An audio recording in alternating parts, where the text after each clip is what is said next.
नमस्कार दोस्तों, आपका अपने चैनल मनोज गुप्ता एकेडमी में आपका स्वागत है। दोस्तों, आज हम लोग कक्षा 10वीं के गणित भाग 2 में प्रश्न संग्रह 7.4 करने वाले हैं।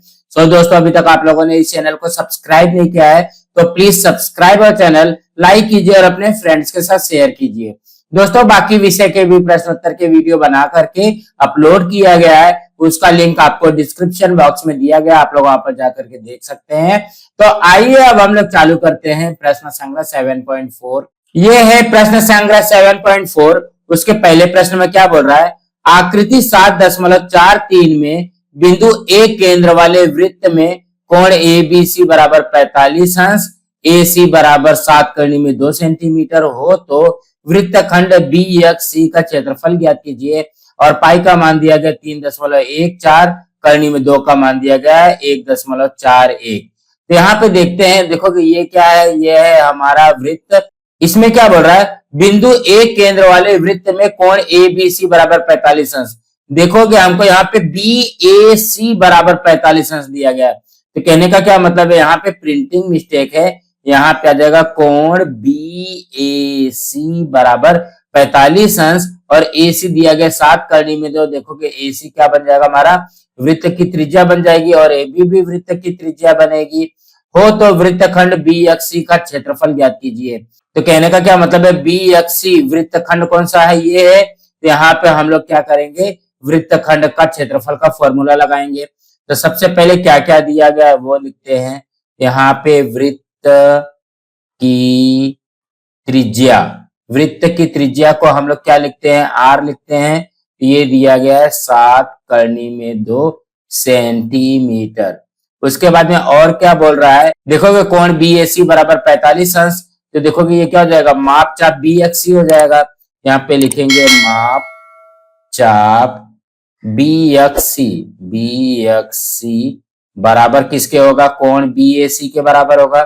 कोण बी ए सी के बराबर होगा और ये क्या दिया गया, थीटा बराबर ये दिया गया है 45 अंश, मतलब ये थीटा का माना जाएगा 45 अंश। और क्या निकालना है, वृत्तखंड बी एक्स सी का क्षेत्रफल निकालिए। यहाँ पे लिखेंगे वृत्तखंड बी एक्स सी का क्षेत्रफल का फॉर्मूला होता है, क्या फॉर्मूला होता है, आर स्क्वायर कोष्ठक में यहाँ पे पाई थीटा बटे में 360 माइनस साइन थीटा बटे में 2, ये होता है फॉर्मूला हमारा। अब यहाँ पे मान रखते हैं तो देखोगे आर का वर्ग, आर कितना दिया गया है 7 करनी में 2 का वर्ग हो जाएगा और ये बड़े ब्रैकेट में पाई का मान कितना दिया गया 3.14 गुणे थीटा कितना है, ये है 45 बटे में ये आ गया 360 माइनस, उसके बाद में यहाँ पे आ जाएगा साइन थीटा के जगह पे आ जाएगा 45, ये हो जाएगा साइन 45 साइन 45 बटे में 2, कुछ इस तरीके से आ जाएगा। अब यहाँ पे इसको हल करते हैं, देखो कि 7 का वर्ग कितना हो जाएगा 49 गुणे करनी में 2 का वर्ग, ये आ गया 2 और यहाँ पे क्या आ जाएगा, देखोगे 45 से ये कट जाएगा 360 8 बार में, ये कितना हो जाएगा 3.14 बटे में 8 माइनस। अब यहाँ पे ध्यान से देखोगे साइन 45 का मान कितना होता है 1 बटे में करनी 2 होता है और देखोगे बटे में 2 पहले से है तो ये क्या हो जाएगा गुणा 2 हो जाएगा। तो क्या हो जाएगा 1 बटे में करनी 2 गुणे 2, साइन 45 का मान कितना हो गया 1 बटे में करनी 2 और यहाँ पे बटे में 2 था तो ये बटे में 2 अपने आप रहेगा, यहाँ पे पहले से ही रहेगा। तो 49 में 2 का गुणा करेंगे तो हो जाएगा 98 और यहाँ पे आएगा 3.14 बटे में 8 माइनस करेंगे 1 बटे में 2 में करनी में 2 का गुणा करेंगे तो कितना हो जाएगा 2 करनी में 2 हो जाएगा। अब यहाँ पे इसको थोड़ा सा और हमको ध्यान देना पड़ेगा, यहाँ पे कैसे हल करेंगे इसको, ये हो जाएगा 98, यहाँ पे हो जाएगा ब्रैकेट में 3.14 बटे में 8 माइनस किया। अब यहाँ पे ध्यान से देखोगे 1 बटे में 2 करनी में 2 है, 1 बटे 2 होता तो इसको हल कर सकते थे, लेकिन यहाँ पे करनी में 2 है तो करनी में 2 का मान कितना होता है 1.41 होता है। हम लोग इस तरीके से तो करेंगे नहीं, तो हम लोग यहाँ पे क्या करेंगे 1 बटे 2 करनी में 2 का हर का परमेयीकरण कर देते, तो यहाँ पे किसका गुणा करेंगे 2 करनी में 2 और यहाँ पे भी गुणा करेंगे 2 करनी में 2, इस तरीके से इसका हर का परमेयीकरण कर देते हैं। तो ये इजीली हल हो जाएगा। तो अब इसको हल करते हैं, तो ये कितना हो जाएगा 98। यहाँ पे देखोगे इस तरीके से बना लिया ब्रैकेट, ये हो जाएगा 3.14 बटे में 8 माइनस, अब देखोगे दो करनी में दो में एक का गुणा करेंगे तो वही आएगा, दो करनी में दो आ जाएगा बटे में, अब दो करनी में दो गुणे दो करनी में दो करना है, यहाँ पे देखोगे दो करनी में दो गुणे दो करनी में दो करते हैं, तो ये क्या हो जाएगा, देखोगे दो दूनी चार गुणे करनी में दो का करनी में दो का गुणा हुआ तो आ जाएगा दो, तो चार दूनी कितना होता है 8 होता है, यहाँ पे लिख देंगे, ये आ गया हमारा 8।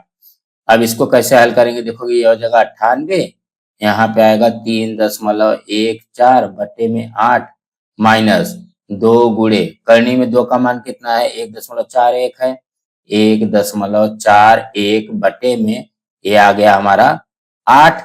अब यहाँ पे इसको हल करते हैं तो ये हो जाएगा 98 और यहाँ पे ये हो जाएगा 3.14 बटे में 8 माइनस, अब दो में 1.41 का गुणा करेंगे तो कितना हो जाएगा, देखोगे दो एक कम दो, दो चौक 8, दो एक कम दो, ये कितना हो जाएगा 2.82 बटे में ये आ जाएगा 8। अब इसको हल कर लेते हैं, ये कितना हो जाएगा 98 और यहाँ पे देखोगे दोनों का हर समान है तो हम लोग एक ही बार लिखते हैं और ये हो जाएगा 3.14 माइनस 2.82। अब इसको माइनस करते हैं, 3.14 में से 2.82 को माइनस कर दो तो कितना हो जाएगा, 4 में से 2 गया 2, 11 में से 8 गया 3, दशमलव आ गया, यहाँ पे देखोगे 2 में से 2 गया ये 0, 0.32 आ जाएगा, ये कितना हो जाएगा 98 यहाँ पे आएगा और यहाँ पे आ जाएगा 0.32 बटे में 8, कुछ इस तरीके से आ जाएगा। अब इसी को हल कर लेते हैं तो देखोगे ये 98 तो रहेगा ही रहेगा, यहाँ पे देखोगे 0.32 में 8 का भाग देते हैं, तो यहाँ पे क्या करते हैं 0.32 में 8 का भाग दे देते हैं, तो देखोगे 8 0 0 हो जाएगा, माइनस किया तो यहाँ पे ये तो कट गया, अब यहाँ पे देखोगे दशमलव लगा करके 3 उतारा, 8 के पहाड़े में 3 आता है क्या, नहीं आता, तो 8 0 0 हो जाएगा, माइनस किया तो ये हो गया 3 2 8 चौक 32, यहाँ पे 32 लिख करके कट कर दिया। कहने का क्या मतलब है, इसको कट करने के बाद में कितना आ जाएगा 0.04 आएगा, तो यहाँ पे हम लोग क्या करेंगे 0.04 से 98 में गुणा करना है, तो यहाँ पे गुणा करते हैं 98 में 0.04 का गुणा करेंगे तो 4 अठे 32 हासिल 3, 4 9 36, 36 और 3 क्या गया 39, गुणा का चिन्ह आ जाएगा, जीरो का पारा पड़े तो 0 0 आ जाएगा, फिर से जीरो का पारा पड़े 0 0 आ जाएगा, ये कितना हो जाएगा 0 3 9 2। अब देखो कि दशमलव के बाद में 2 अंक है तो पीछे से 2 अंक के बाद में दशमलव, ये कितना हो जाएगा 3.92 वर्ग सेंटीमीटर, यही आएगा। तो क्या बोल रहा है, वृत्तखंड BXC का क्षेत्रफल कितना आ जाएगा 3.92 वर्ग सेंटीमीटर, तो इसके उत्तर में लिखेंगे वृत्तखंड BXC का क्षेत्रफल 3.92 वर्ग सेंटीमीटर है, वर्ग सेंटीमीटर है, कुछ इस तरीके से आ जाएगा। तो कहने का क्या मतलब है, ज्यादा घबराना नहीं है, यहाँ पे तो प्रिंटिंग मिस्टेक था, तो यहाँ पे BAC बराबर 45 अंश हो जाएगा और AC बराबर 7 करनी में 2 हो गया, तो वृत्त की त्रिज्या है 7 करनी में 2 और मापचाप BXC मतलब थीटा दिया गया 45 अंश, तो वृत्तखंड का क्षेत्रफल लगा करके इसको हल कर लेंगे तो हमारा उत्तर आ जाएगा। सो दोस्तों इसी तरीके से करना है। अब हम अगला प्रश्न करते हैं। दूसरे प्रश्न में क्या दिया गया है, आकृति 7.44 में बिंदु O वृत्त का केंद्र है, मापचाप PQR बराबर 60 अंश, OP बराबर 10 सेंटीमीटर हो तो छायांकित भाग का क्षेत्रफल ज्ञात कीजिए। पाई का मान दिया गया 3.14 और करनी में 3 का मान दिया गया है 1.73। तो यहाँ पे देखोगे मापचाप PQR कहाँ पे, देखोगे ये PQR है, तो ये जो है POR ये भी आ जाएगा हमारा 60 अंश, तो उसके बाद में OP कितना दिया गया 10 सेंटीमीटर, यहाँ पे ये भी 10 आ जाएगा और OR मतलब ये वृत्त की त्रिज्या हो गई। और यहाँ पे पाई का मान दिया गया 3.14, करनी में 3 का मान दिया गया 1.73। तो हमको क्या क्या दिया गया पहले वो लिखते हैं। देखोगे वृत्त की त्रिज्या दिया गया, पहले वृत्त की त्रिज्या को हम लोग आर लिखते हैं, ये कितना है 10 सेंटीमीटर है। और क्या बोल रहा है, माप चाप पी क्यू आर है, यहाँ पे लिखेंगे माप चाप पी क्यू आर, ये किसके बराबर हो जाएगा, कोण पी ओ आर के, पी ओ आर बराबर ये थीटा बराबर हो जाएगा 60 अंश ना। देखोगे कोण के माप को हम लोग क्या लिखते हैं, थीटा ही लिखते हैं।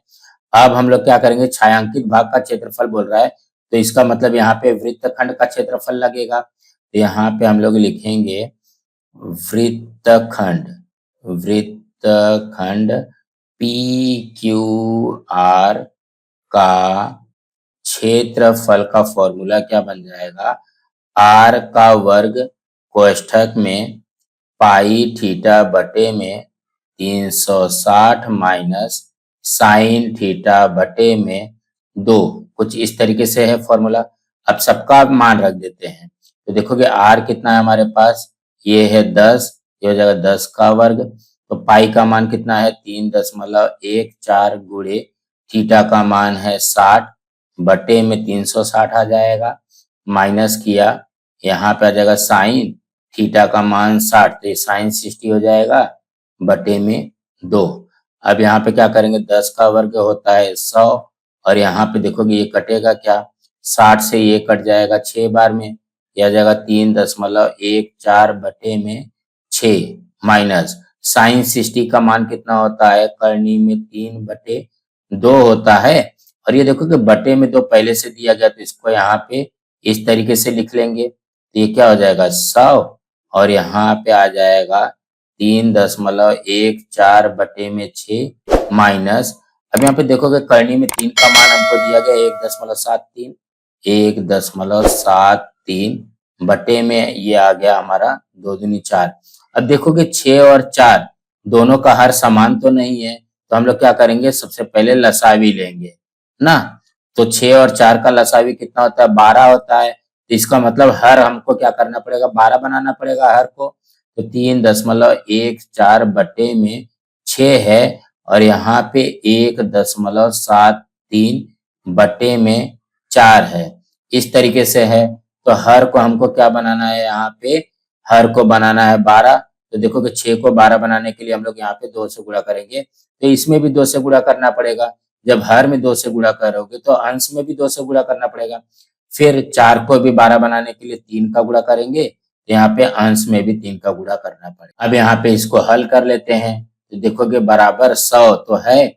अब 3.14 में 2 का गुणा करोगे तो कितना हो जाएगा, 2 चौक 8, 2 एकम 2, 2 तिहाई 6, 6.28 हो जाएगा, 6.28 बटे में ये आ गया 12 माइनस 4 तिहाई 12 हो जाएगा, और 1.73 में 3 का गुणा करो, 3 त्रिका 9 हो जाएगा, यहाँ पे आ जाएगा 9, फिर 3 सते 21, हासिल 2, 3 एकम 3, 3 और 2 5, 5.19 आ जाएगा। तो ध्यान से आप लोग देखोगे 1.73 में 3 का गुणा करने पे आएगा 5.19। अब हम लोग इसको हल करते हैं, ये देखोगे ये आ जाएगा 100, और यहाँ पे दोनों का हर बराबर है, तो ये हो जाएगा 12, और यहाँ पे क्या हो जाएगा 6.28 में 5.19 घटाना है। तो देखोगे 18 में से 9 जाएगा तो कितना हो जाएगा 9, यहाँ पे 1 में से 1 गया 0, दशमलव लग गया, और 6 में से 5 गया 1, ये कितना हो जाएगा 1.09। अब हम लोग यहाँ पे क्या करेंगे मालूम है, देखो कि 100 में गुणा कर देते हैं 1.09 का बटे में 12, तो 100 में 1.09 का गुणा करेंगे तो कितना हो जाएगा 109 बटे में 12।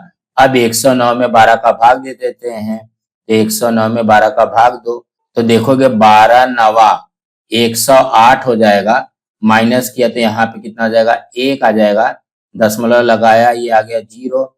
अब 12 के पहाड़े में तो 10 नहीं आता, तो 12 0 ले लेंगे, यहाँ पे हो जाएगा 10, फिर से एक 0 बढ़ा दिया, 12 8 ये आ गया हमारा 96, माइनस किया तो ये 4 0 हो गया। तो कहने का क्या मतलब, हमको 2 ही अंक चाहिए तो 9.08 ले लेते हैं इसको। तो ये कट होने के बाद में यहाँ पे क्या जाएगा, 9.08। यहाँ पे इसका उत्तर कितना आएगा, 9.08 वर्ग सेंटीमीटर। तो क्या पूछा गया है हमसे, छायांकित भाग का क्षेत्रफल ज्ञात कीजिए। तो छायांकित भाग का क्षेत्रफल कितना आएगा, 9.08 वर्ग सेंटीमीटर हो जाएगा। यहाँ पे इसके उत्तर में लिखेंगे छायांकित भाग का क्षेत्रफल कितना आया है, 9.08 वर्ग सेंटीमीटर है, वर्ग सेंटीमीटर है।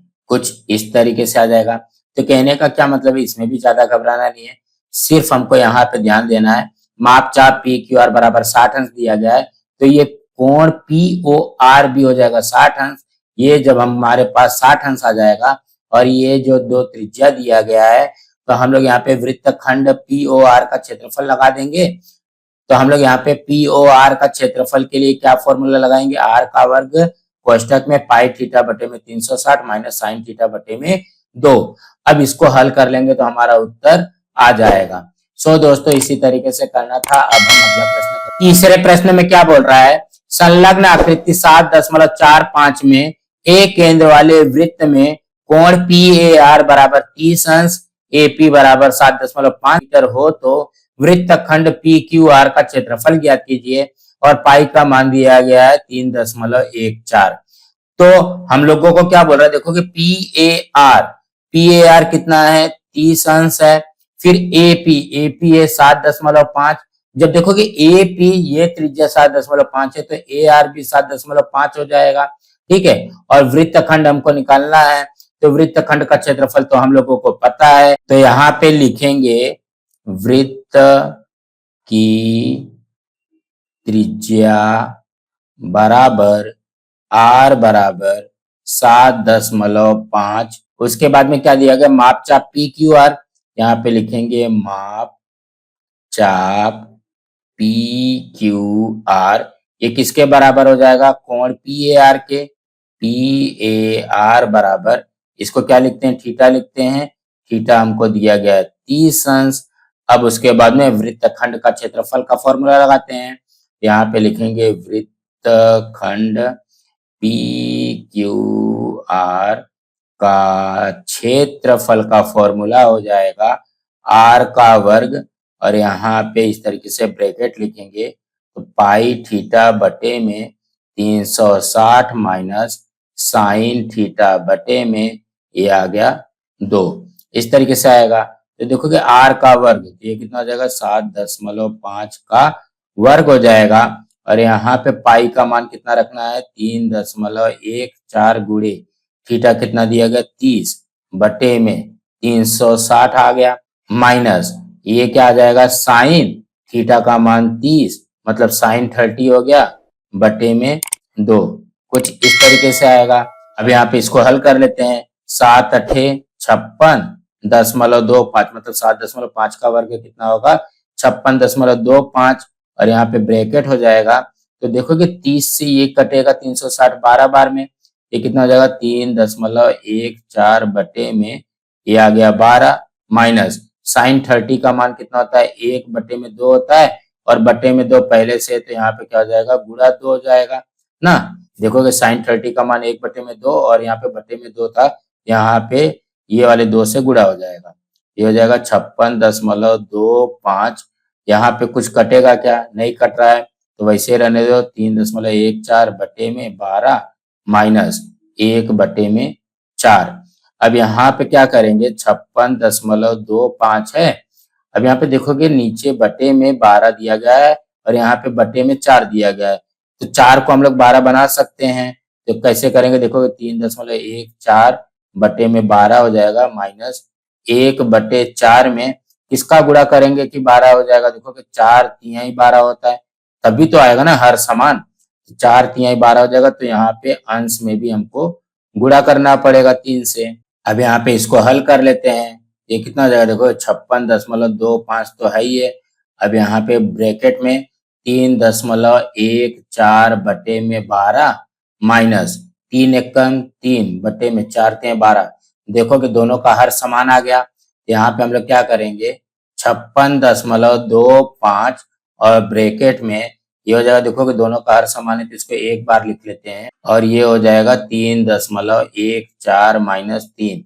यहाँ पे क्या लिखेंगे, ये हो जाएगा 56.25 गुणे, अब देखो कि 3.14 में 3 माइनस करेंगे तो क्या आ जाएगा, 0.14 बटे में ये आ गया 12। अब हम लोग क्या करते हैं, 56.25 में 0.14 का पहले गुणा करते हैं, तो हम लोग गुणा यहाँ पे करते हैं, 56.25 में 0.14 का पहले गुणा करो, ये हो जाएगा 4 पंचे 20 हासिल 2, 4 दूनी 8, 8 और 2 10 हासिल 1, 4 छंग 24, 1 25 हासिल 2, 4 पंचे 20, 20 2 22, ये आ गया। गुणा का चिन्ह, 1 पचे 5, 1 दूनी 2, 1 छक 6, 1 पचे 5, उसके बाद में 2 गुणा का चिन्ह, 0 का पाड़ा पढ़ोगे तो 0 ही आता है। अब इसको जोड़ देते हैं, 0 5 7, यहाँ पे 6 2 8, 5 2 7 और यहाँ पे 0 लिखोगे तो भी चलेगा, नहीं लिखोगे तो भी चलेगा।